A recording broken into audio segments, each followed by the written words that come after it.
வணக்கம். இன்றைய செய்திகளின் தொகுப்பு. உக்ரைன் போரை தீர்ப்பது எளிது என்று நினைத்திருந்த தன்னை புதின் ஏமாற்றிவிட்டார். லண்டனில் இங்கிலாந்து பிரதமர் கெய்ன் ஸ்டார்மருடன் இணைந்து செய்தியாளரை சந்தித்த போது அமெரிக்க அதிபர் டிரம்ப் ஆதங்கம். ஆசியாவின் முதல் பெண் ரயில் ஓட்டுநரான சுரேகா யாதவ் தனது 36 ஆண்டுகால சேவைக்கு பிறகு வரும் 30ஆம் தேதியுடன் ஓய்வு பெற உள்ளார். 1989ஆம் ஆண்டு உதவி ஓட்டுநராக பணியை தொடங்கி 1996 சரக்கு ரயிலை இயக்கிய அவர் 2000ஆம் ஆண்டு முதல் பயணிகள் ரயிலை இயக்கி வருகிறார். ரஷ்யா உக்ரைன் போரை முடிவுக்கு கொண்டு வரவே இந்தியாவுக்கு கூடுதல் வரி விதிக்கப்பட்டதாக அமெரிக்க அதிபர் டிரம்ப் விளக்கம். பிரதமர் மோடியுடன் மிகவும் நெருக்கமாக இருப்பதாகவும் தங்களுக்குள் மிக நல்ல உறவு இருக்கிறது என்றும் கருத்து.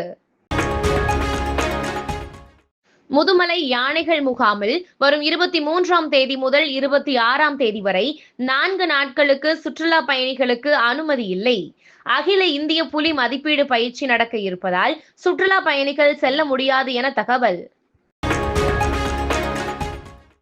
அமெரிக்காவில் போதைப் பொருள் கடத்தலில் ஈடுபட்ட இந்திய தொழிலதிபர்கள் மற்றும் அவர்களது குடும்ப உறுப்பினர்களின் விசாக்களை ரத்து செய்துள்ளதாக டெல்லியில் உள்ள அமெரிக்க தூதரகம் தெரிவித்துள்ளது.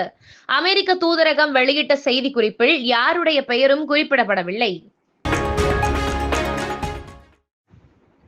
டெல்லியில் பாதாள சாக்கடையை சுத்தப்படுத்த மனிதர்களை பயன்படுத்திய பொதுப்பணித்துறைக்கு ரூபாய் 5 லட்சம் அபராதம் விதித்து உச்சநீதிமன்றம் உத்தரவு. ஜப்பானின் ஆக்டோடேத் நகரின் முன்னாள் மேயரான ஷின்ஜி இஷிமாரு தொடங்கிய பாத் டு ரீபர்த் கட்சியின் தலைவராக ஏஐ சாட்போட்டை நியமிக்க உள்ளதாக அறிவிப்பு. தொடர் தோல்வியின் காரணத்தால் கட்சியின் முடிவெடுக்கும் அதிகாரத்தை ஏஐயிடம் ஒப்படைக்க முடிவு. 260 பேர் உயிரிழந்த அகமதாபாத் விமான விபத்தின் முதற்கட்ட விசாரணை அறிக்கையில் பாரபட்சம் இருப்பதால் நீதிமன்ற கண்காணிப்பில் விசாரணை நடத்த கோரி உச்சநீதிமன்றத்தில் பொதுநல வழக்கு. விமான போக்குவரத்து அமைச்சக அதிகாரிகள் இதன் விசாரணையில் ஆதிக்கம் செலுத்துவதாகவும் குற்றச்சாட்டு. நாடு முழுவதும் தொடர்ந்து 6 ஆண்டு தேர்தலில் போட்டியிடாத 474 கட்சிகளை நீக்கியது தேர்தல் ஆணையம். தமிழ்நாட்டில் 42 கட்சிகள் நீக்கம். கடந்த ஆகஸ்டில் முதற்கட்டமாக 334 கட்சிகள் நீக்கப்பட்டன.